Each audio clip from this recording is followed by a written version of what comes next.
에스겔 5장 전체를 한 절씩 교독하겠습니다.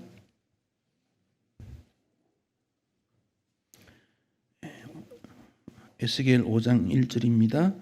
너 인자야, 너는 날카로운 칼을 가져다가 삭도로 삼아 네 머리털과 수염을 깎아서 저울로 달아 나누어 두라.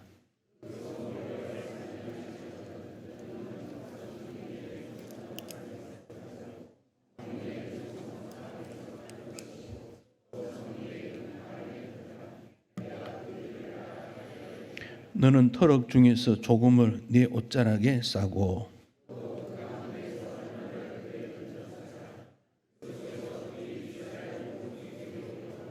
주 여호와께서 이와 같이 이르시되 이것이 곧 예루살렘이라. 내가 그를 이방인 가운데 두어 나라들이 둘러있게 하였거늘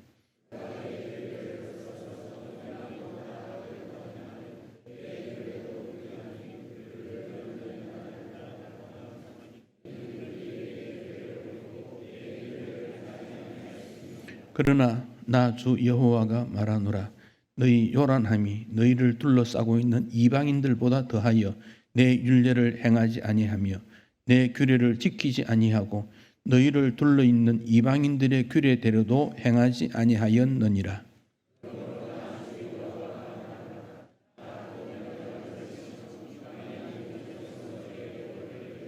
네 모든 가정한 일로 말미암아 내가 전무후무하게 네게 내릴지라.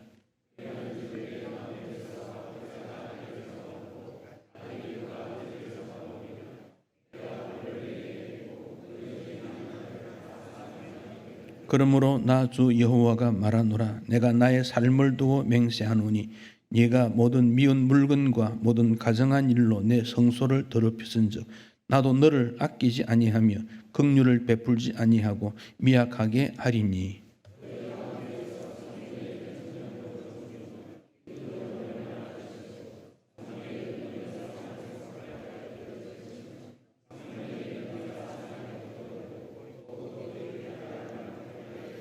이와 같이 내 노가 다한즉 그들을 향한 분이 풀려서 내 마음이 가라앉으리라. 내 분이 그들에게 다한즉 나 여호와가 열심으로 말한 줄을 그들이 알리라.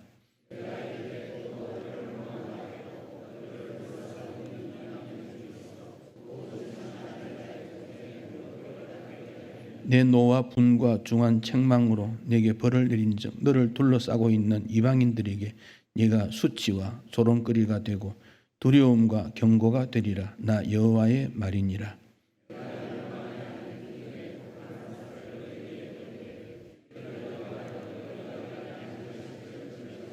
함께 읽습니다. 내가 기근과 사나운 짐승을 너희에게 보내 외롭게 하고 너희 가운데 전염병과 살육이 일어나게 하고 또 칼이 너희에게 임하게 하리라. 나 여호와의 말이니라. 아멘. 여러분의 관심은 무엇에 있습니까? 사람들은 무언가에 관심을 두고 살아갑니다. 서울에 거주하는 사람들의 관심은 일자리, 주거, 건강, 미래, 취미, 가족, 부자되기, 학력, 돈 이런 것들입니다. 여기에 관심을 두는 이유는 이런 것들이 나를 행복하게 할 것이다 하는 기대감이 있기 때문입니다. 대한민국의 5,200만 인구 중에 서울에 1천만 명이 살고 있습니다. 서울 광역 경기도권 합치면 2,600여만 명입니다. 수도권의 인구 집중은 전 세계적 현상입니다만은 한국은 조금 더 심하다고 여겨집니다. 순위 규모 법칙이라는 것이 있는데 이 내용은 이렇습니다. 한 나라의 두 번째 도시가 제일 큰 도시의 절반이 된다 이런 것인데 서울의 1천만에 대해서 부산의 인구가 350만, 약 3대 1 정도 됩니다. 서울 광역권 2,600만, 부산 광역권 800만, 약 3대 1입니다. 그러니까 다른 나라들보다 서울의 집중 현상이 조금 더 심합니다.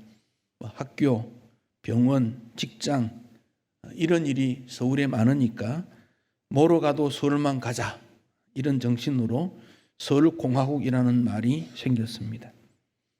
그러면 우리가 사는 이 서울이 정말 미래가 밝은가 하는 것입니다.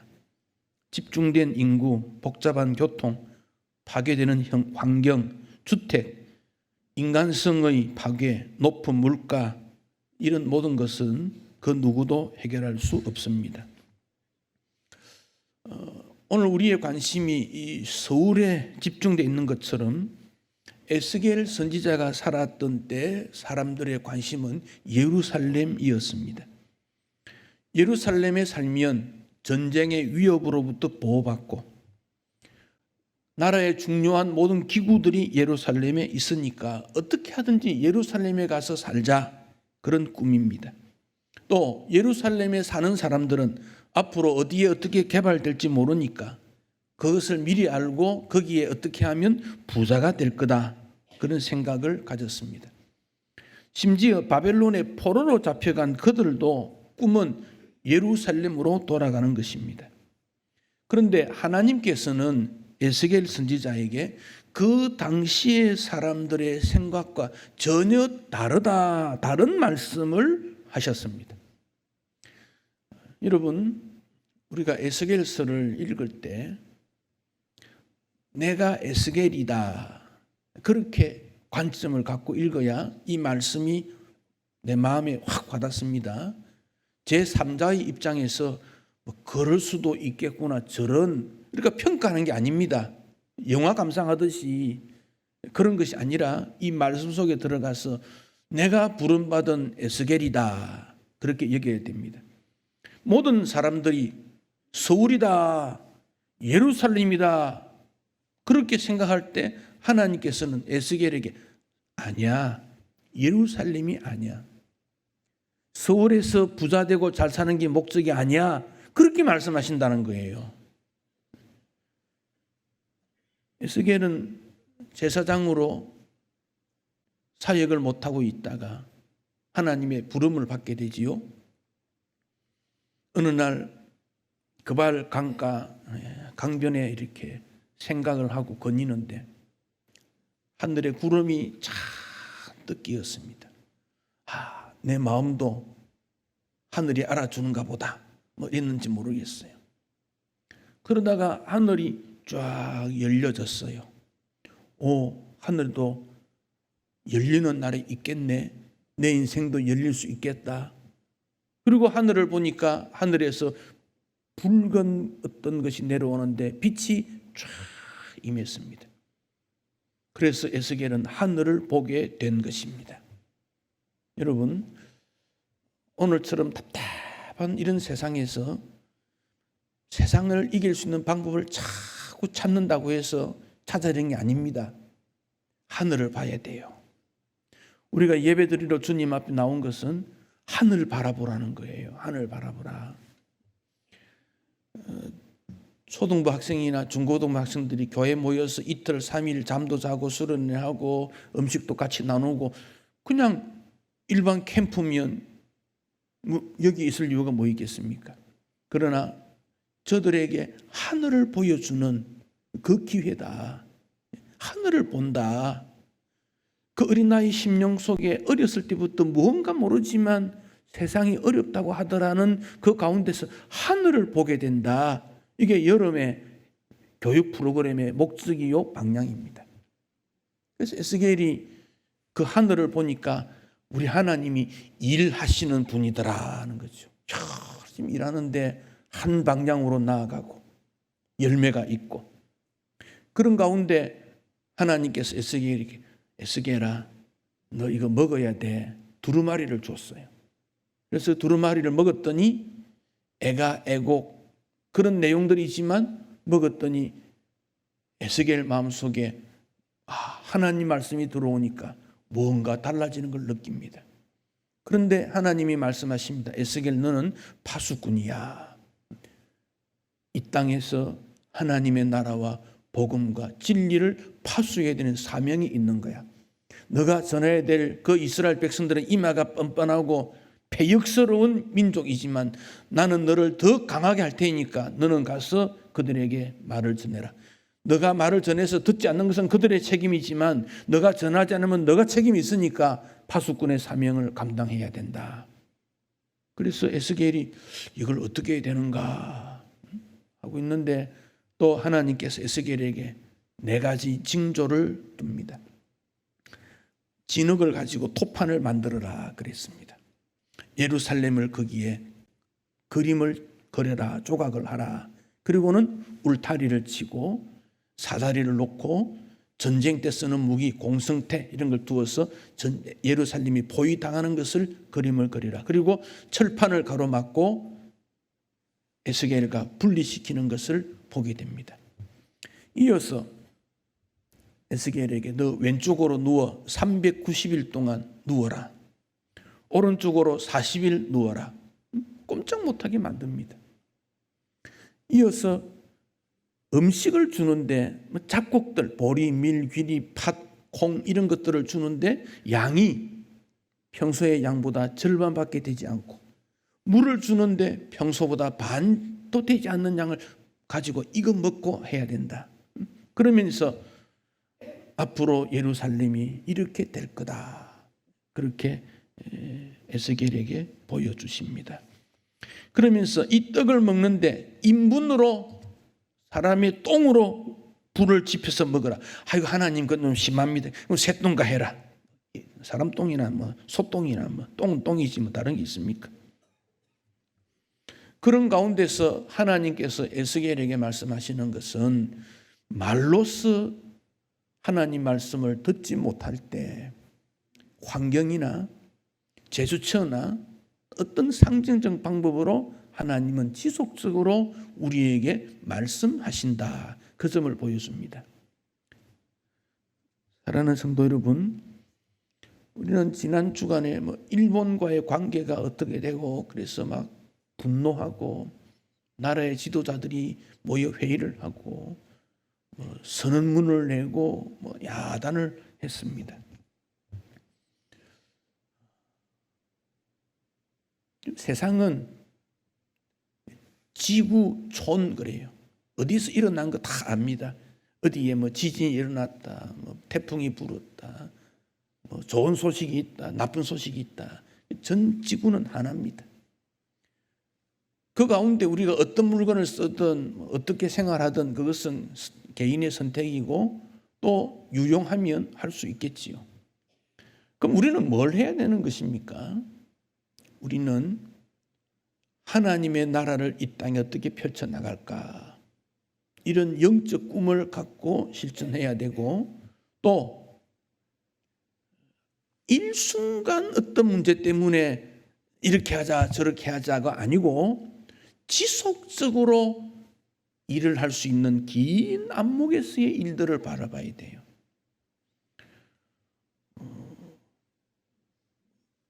사람은 이 참 마음에 이 불이라는 게 있어요.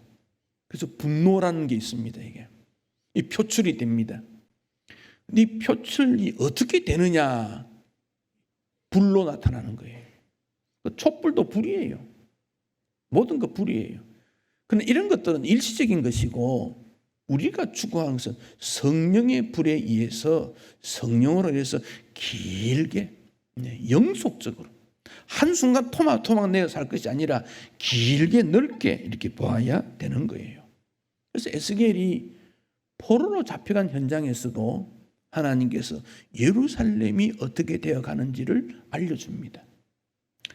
이제 오늘 본문 5장에서는 에스겔에게 칼을 가지고 머리털과 수염을 깎아라.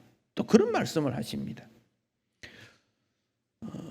제사장은 이 머리털 관리를 잘합니다. 수염도 이렇게 기릅니다.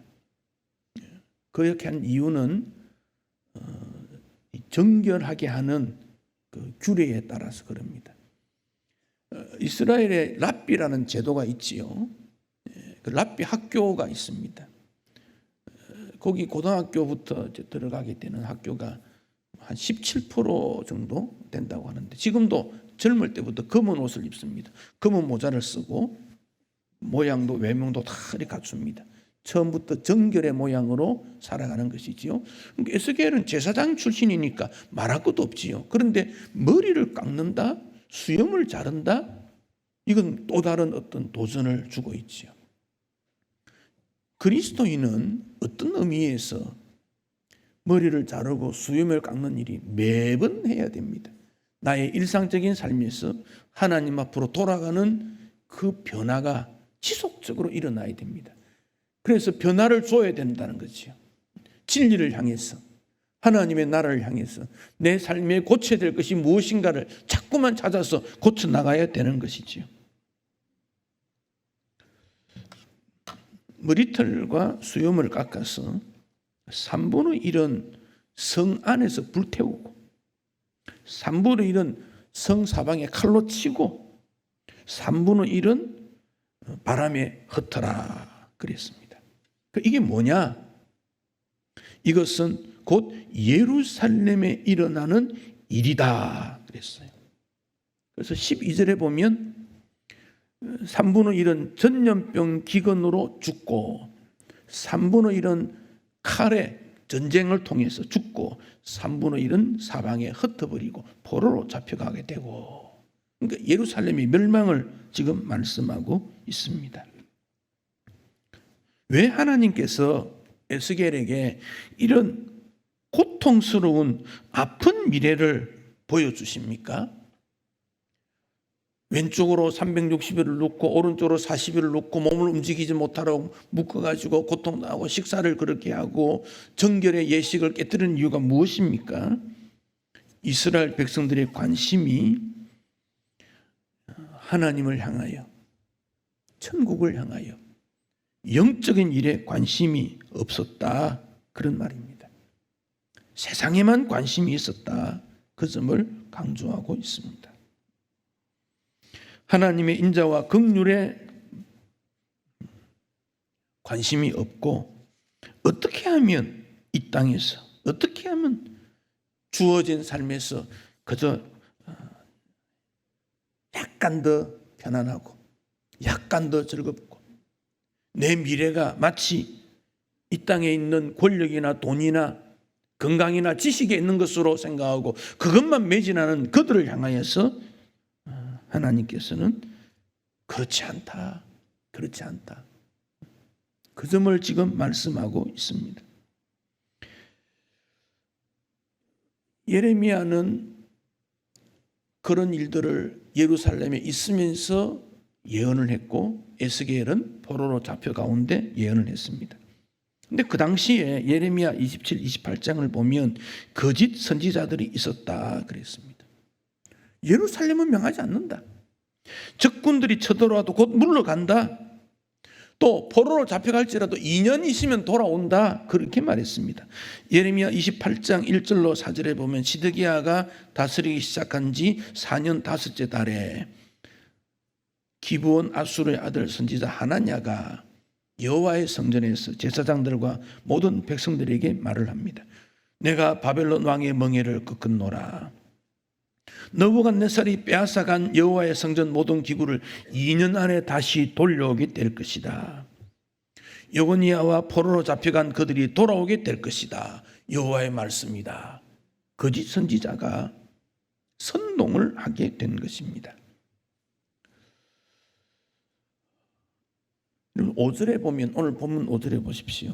5절에 보시면 주 여호와께서 이와 같이 이르시되, 그 다음에 이것이 곧 예루살렘이다. 이것이 곧 이것이 무엇입니까? 그것은 1절과 2절에 있는 대로 머리털 수염을 깎아 3분의 1씩 쫙 나누어진 바로 이것, 앞으로 예루살렘이 이렇게 된다, 그것을 강조하고 있습니다. 그래서 5절에 이것이 곧 예루살렘이다, 그렇게 말하고 있지 않습니까? 내가 그를 이방인 가운데 두어 나라들이 둘러있게 하였다. 예루살렘이 이방인 가운데 둘러싸여 있다, 그런 말이죠. 예루살렘이라는 위치는 참 세계 지도를 펴놓고 보면 정말 좋은 위치예요.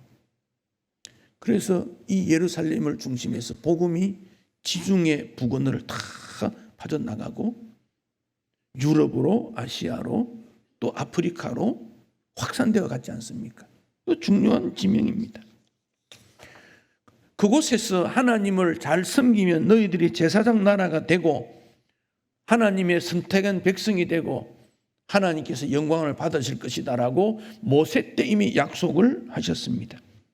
그러나 이스라엘 백성들이 예루살렘에 편안하게 거주하게 되면서 그 하나님의 말씀을 어겼습니다. 지키지 않았습니다. 6절과 7절 말씀에 보면 규례, 율례 이런 내용들은 다 하나님의 말씀 십계명을 의미합니다. 지키지 않았다는 말씀이 6절과 7절에서 반복 나옵니다. 더 악했다, 이방인보다 더 악하다, 더 어떻게 하다, 그렇게 말했습니다. 이방인들은 율법이 없었지요. 그러나 양심의 법에 따라 무언가 좀 노력하는 것 같은데 이스라엘 백성들은 양심의 법도 지키지 않고 하나님의 친히 임재하셔서 말씀하신 내용도 지키지 않았다, 그런 말씀입니다. 11절에 보면 중간쯤에 네가 모든 미운 물건과 모든 가정한 일로 내 성소를 더럽혔다. 미운 물건, 가정한 것, 우상을 말하고 있습니다. 우상을 섬겼다. 이것은 하나님 약속 어겼다는 것이지요. 어겼다는 것이지요. 너는 나 외에 다른 신들을 내게 두지 말라. 우상을 만들지 말라. 1계명, 2계명을 어겼다는 것이지요. 왜 그랬습니까? 건강하고 번영하면 다 되지. 하나님의 영광이니 진리니 인간됨이니 가치니 미래관이니 세계관이니 그것 중요하지 않다. 어떻게 하든지 건강하고 잘 살고 돈 많고 권력 있고 그러면 되지. 거기에 목적을 둔 것이지요. 그러다 보니 우상을 숭배하는 일들이 그들 마음에 오고 그들 마음에 들어오게 된 것입니다. 우상 숭배의 목적이 무엇입니까? 탐내는 것입니다. 탐내는 것. 우상 숭배는 다양한 모습으로 들어옵니다마는 한마디로 말하면 너를 위하여 새긴 우상, 너를 위하여 새긴 우상. 그 우상은 뭡니까? 자기를 위해 만든 것이 우상이라 그 말입니다. 나를 위해 무언가를 두는 것, 그게 바로 우상이라는 것입니다. 우상. 내 이웃의 것을 탐내지 말라. 탐낸다. 이 말 속에는 남의 것을 더 좋아하고 더 가지고 싶은 것, 내 것 아닌 거, 내 주어진 거 아닌 남의 것을 가지려고 하는 것, 바로 이것이 우상 숭배의 출발입니다. 아담과 하와가 선악과를 보았을 때 먹음직, 보암직, 탐스럽고도 했다. 탐스러운 마음이 있었다. 그러니까 행동하게 된 것이죠. 여호수아 7장에 아간이 여리고성을 정복한 이후 조그마한 그 성 아이성을 점령하기 직전에 여리고성의 전리품을 하나님 앞에 다 가져와야 되는데 그는 조금 물건을 가졌습니다. 거기 여호수아 7장 21절에 탐내어 가졌다. 탐내어, 탐심 그 말이죠. 야고보 1장 15절에 욕심이 잉태한 즉 죄를 낳고 죄가 장성한 즉 사망을 낳느니라. 즉 욕심이 탐내는 마음이 죄를 저지르게 되고 이것이 결국 멸망하게 된 것입니다. 우상 숭배는 탐심과 똑같습니다. 탐심이 곧 우상 숭배라. 골로새 3장 5절. 하나님을 사랑할 수 없기 때문에 그렇습니다. 예루살렘이 왜 그렇게 됩니까? 하나님에 대한 관심이 없고 진리, 말씀, 복음, 가치관 이런 데 관심이 없고 어떻게 하면 다른 나라와 똑같이 잘 살고 배부르고 부유해지고 권력 누리고 편안해지고 그러면 되지. 거기에 하나님의 영광이니 인간의 기본적인 의무를 다한다느니 그런 것은 관심이 없다, 그런 말입니다. 대한민국이 정말 정의로운 나라가 되고 자유가 강조되고 모든 사람에게 공평해지고 억울함 당한 사람이 없고 그런 나라를 어떻게 만들 것인가, 거기에 대한 관심이 우리에게 있어야 된다, 그 말입니다. 어떻게 하든지 수출 많이 해서 부자 나라 되고 비싼 무기 들려고, 그건 중요한 게 아니지요. 근데 우리의 관심은 모든 사람이 다 잘 살면 되는 거지. 진리 자유를 내세워서 나와 마음에 들지 않는 사람 어떻게 해버리고, 그런 데 대한 관심을 두면 대한민국은 소망이 없습니다. 오늘도 전 세계에 굶주리는 사람들, 고통당하는 자들을 보면서 우리는 저들에게 도울 것은 뭘까?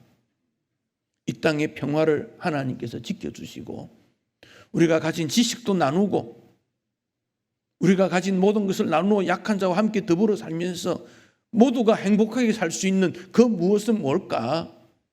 그 고민을 우리는 해야 합니다. 거기에 대한 관심이 있어야지요. 탐심을 이기지 아니하면 우상숭배와 동일한 거지요. 그러기 위해서 우리에게 필요한 것은 자족이라는 겁니다. 자족. 어떤 남자 배우를 흠모했던 여성 팬이 자기 남편과 늘 비교하면서 저 사람하고 같이 살면 좋지 않겠나, 저 사람은 참 행복하겠다, 그런 마음 가졌다가 우연히 그 남자 배우의 아내를 만나서 부러운 듯 말합니다. 얼마나 좋으십니까? 멋진 분과 사니까. 남편 배우를 둔 아내가 말합니다. 살아보세요. 사람은 별 수 없습니다. 인간은 한계가 있고, 겉으로는 우리가 다 거룩한 것 같아도 속은 죄 덩어리 아닙니까? 내가 죄인이다. 우리가 그 점을 고백하고 하나님 앞에서 감사히 살아야지요. 바울은 빌립보 4장 11절에서 궁핍함으로 말하는 것이 아니다. 나는 자족을 배웠다. 비천도 풍부어도 배부름도 배고픔도 비결을 배운 거다. 가난도 슬픔도 고통도, 그런 일이 있을 때 우리가 어떻게 되는지 훈련을 받아서 처신할 수 있다면 탐심 버릴 수 있다, 그 말입니다. 조금 억울하고 조금 화가 나고 조금 힘들어서 화를 내고 분노하고 이웃에게 똑같이 대하는 것이 아니라 어려울 수도 있지, 슬플 수도 있지. 왜? 나에게는 천국이 있으니까, 나에게는 주님이 계시니까, 영원한 나라가 있으니까. 이 땅에서 대궐 같은 집이 아니면, 내 이름으로 된 집이 없다 할지라도 하늘나라가 나에게 있으니까 나는 감사하며 살 수 있지. 이게 우상 숭배를 이길 수 있는 방법입니다. 우상 숭배에서 벗어나려면 절제하는 삶이 있었어야 돼요. 절제는 자기 통제입니다. 어느 나라 왕이 좀 평안해지자 신하가 이리 말합니다. 왕이여, 상하 젓가락 놓고 좀 푸엄나게 음식 먹으면 좋지 않습니까? 꼭 나무젓가락 같은 거 왕이 그거 먹어도 되겠습니까? 왕이 나무젓가락 쓰니까 우리도 나무젓가락 써야 되는 거 아닙니까? 왕이 말합니다. 상하젓가락 놓으면 금그릇 찾고 산의 진미 요구하고 금상 요구하고 아방궁 만들고 그러면 어떻게 되겠니? 여러분, 더 우리가 검소해야 되고 절제해야 됩니다. 먹는 것도 그렇고 에너지 관리 말할 것도 없고, 작은 것을 절제 못하면 더 큰 것 찾게 되고 탐심이 들어오고 결국 그 틈을 사탄이 들어오게 되고, 절제하지 아니하고 어떻게 선교하고 이웃 사랑하고 우리의 가진 것을 나눌 수 있습니까? 이전에 우리 어른들은 하나님 앞에 올리는 헌금을 생명을 다해서 바치고 귀히 여겼는데 오늘날 왜 그렇게 못합니까? 내 쓸 것 다 쓰고 하니까 뭐 할 게 없지요.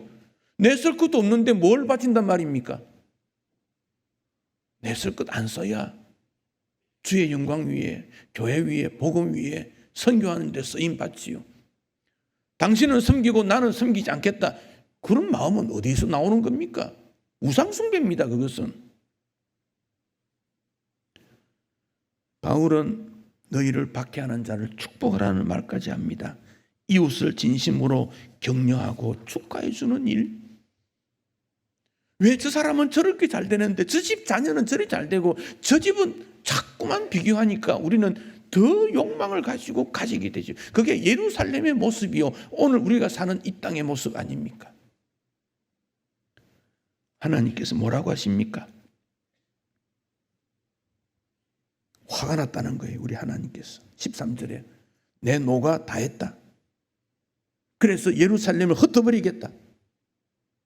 저들을 얼마나 사랑했는데, 얼마나 보호해 줬는데, 얼마나 축복해 주었는데 하나님도 모르고 우상 숭배에 빠져서 이 땅에만 사는 저들은 하나님 마음에 화가 나니까 흩어버려야 되겠다. 그래서 결국 예루살렘이 망하지 않습니까? 이럴 때 예레미야나 에스겔, 그 앞에 이사야, 여러 선지자들의 말을 듣고 백성들이 마음이 돌이켰다면 예루살렘의 역사는 어떻게 되는지 몰라요. 하나님께서는 예루살렘을 무너뜨리고 다시 예루살렘을 세우십니다. 예수님이 오셔서 이 땅에 오셔서 그 삶을 보여주셨고, 또 오늘도 그때와 동일한 모습의 삶을 보니까 우리 주님은 이 땅에 심판이 있게 되고 주님은 다시 새 예루살렘을 예비해 두십니다. 그 나라에는 탐심도 없고 슬픔도 고통도 없고 눈물도 없는 정말 평화로운 하나님의 주되심을 섬기는 그 나라를 주님은 만드십니다. 거기 새 하늘과 새 땅, 새 예루살렘입니다. 그 하나님의 심판은 공의로우신 분입니다. 1절에 보면 저울로 달았다 그랬지요. 이 저울이라는 말은 무게를 다는 도구 아닙니까? 무게를 단다는 이 말은 깊이 생각한다는 의미가 담겨져 있습니다. 상거래할 때, 장사할 때 어느 쪽도 손해가 되지 않도록 측정을 잘하는 것이 이 저울이라는 도구입니다. 그래서 균형을 맞추는 겁니다. 자른 머리털을 저울에 달아라, 이 말은 우리 하나님께서 철저하게 하나님의 심판은 틀림없다, 우리가 주님 앞에 섰을 때 어떤 모습으로 심판받을지를 보여주고 있습니다. 그 수염물 트럭을 불사르고 불로 태운다는 것은 완전한 소멸을 말합니다. 하나님의 심판에 이 땅의 모든 것은 소멸될 것입니다. 그러나 3절에 보면 트럭 중 조금을 내 옷자락에 싸라, 이것은 하나님께서 보호해 주시는 것을 의미합니다. 하나님의 자비를 의미합니다. 그 하나님의 자비에 의해서 우리는 하나님 앞에 오늘도 나왔고 새하늘과 새 땅을 바라보게 되고, 그래도 믿음으로 살겠다고 다짐하고 하나님 영광 위에 살겠다고 오늘도 주님 앞에 나온 것 아닙니까? 8월은 우리나라 역사에 슬픈 일들이 참 많습니다. 그러나 진심으로 회개하는 사람, 민족, 나라 하나님께서 지켜주셨습니다. 나의 문제뿐 아니라 우리는 민족의 문제를 두고 다시 한번 주님 앞에 회개하고 이 나라를 살려달라고 기도해야 장래가 보장됩니다. 우리의 젊은이들, 우리의 후배 저들의 장래는 어떻게 됩니까? 우리 마음속에 욕망이 있고 탐심이 있고 우상숭배가 있다면 그 결과는 그 후손들이 어려움을 당하게 될 것인데, 우리가 회개하고 절제하고 다시 하나님의 영광 위해서 하나님 나라 회복을 꿈꾸면 우리의 후손들은 그래도 소망이 있지 않겠습니까? 그들에게 우리가 뭘 보여주겠습니까? 하나님의 심판은 뒤집으면 구원입니다. 하나님의 구원을 뒤집으면 심판입니다. 구원과 심판은 동시적으로 나타납니다. 오늘도 우리는 주 앞에서 구원에 감사하는 것은 한쪽 면에는 멸망이 있음을 생각하게 되고 주 앞에 두려운 마음으로 은혜를 구하고 삶을 돌이키고 에스겔처럼 말씀의 실천자가 되어서 이 땅을 조금이라도 깨끗해지고 조금이라도 새로워지고 하나님의 뜻이 나타나는 일에 쓰임 받아야 되지 않겠습니까? 여러분의 처해 있는 모든 삶의 현장에서 에스겔 정신을 본받아서 하나님 앞에 영광 되시기를 축복합니다.